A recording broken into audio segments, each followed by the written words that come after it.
سنیے، اس زمانے میں اعلیٰ حضرت کے فیوز و برکات کا سرچشمہ، اعلیٰ حضرت کا مظہر عدم اور اعلیٰ حضرت کے علوم و حکمت اور ان کے فیوز و برکات کا سچا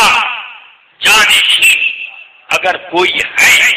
تو وہ حضرت تاج الشریعہ علامہ ازہری۔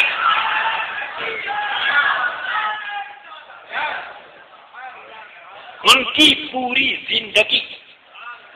بچپن سے لے کر میں اس وقت سے ان کو دیکھ رہا ہوں جب وہ بہت چھوٹے تھے، اور میں اس وقت بریلی شریف میں فارسی کی بالکل ابتدائی کتابیں آمد نامہ وغیرہ پڑھتا تھا۔ آمد نامہ فارسی کی پہلی گلزار زمین تھا وغیرہ اپنے والد ماجد علیہ الرحمہ سے پڑھتا تھا۔ میں ان کو اپنی گود میں لے کر کبھی کبھی ادھر ادھر ٹہلاتا تھا۔ اس وقت سے میں ان کو دیکھ رہا ہوں اور ہمیشہ میں نے ان کا مزاج ہمیشہ بہت شاندار پایا، اور جب یہ بڑے ہوئے تو اس وقت بھی میں نے ان کے اندر دو تقویٰ دیکھا۔ جوانی میں لوگوں کے قدم دائیں بائیں ہو جاتے ہوں گے، مگر الحمدللہ یہ اپنے دو تقویٰ کے ساتھ رہے۔ یہ ازہر پڑھنے گئے، جہاں پر پڑھنے کے لیے ہندوستان والے بھی جاتے ہیں، تو ان میں سے 2-3 کے علاوہ سب کی داڑھی ندارت ہو جاتی،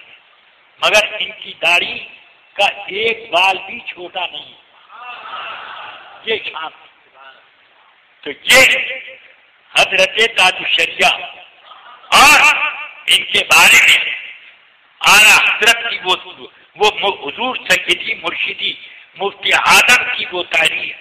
میں نے اپنے آنکھوں سے پڑھی، جس میں آپ نے لکھا کہ میں مولوی اختر رضا خان قادری کو اپنا قائم مقام مقرر کرتا ہوں۔ جن لوگوں کو مجھ سے کوئی فتویٰ لینا ہو یا اور کوئی کام ہو، وہ انہی سے وہ کام لیں، انہی سے رابطہ کریں۔ تو جن کو جوانی حضرت حضور مفتی اعظم نے ان کی جوانی میں اپنا قائم مقام مقرر کیا، تو آج وہ انوار و برکات کا کتنا بڑا سرچشمہ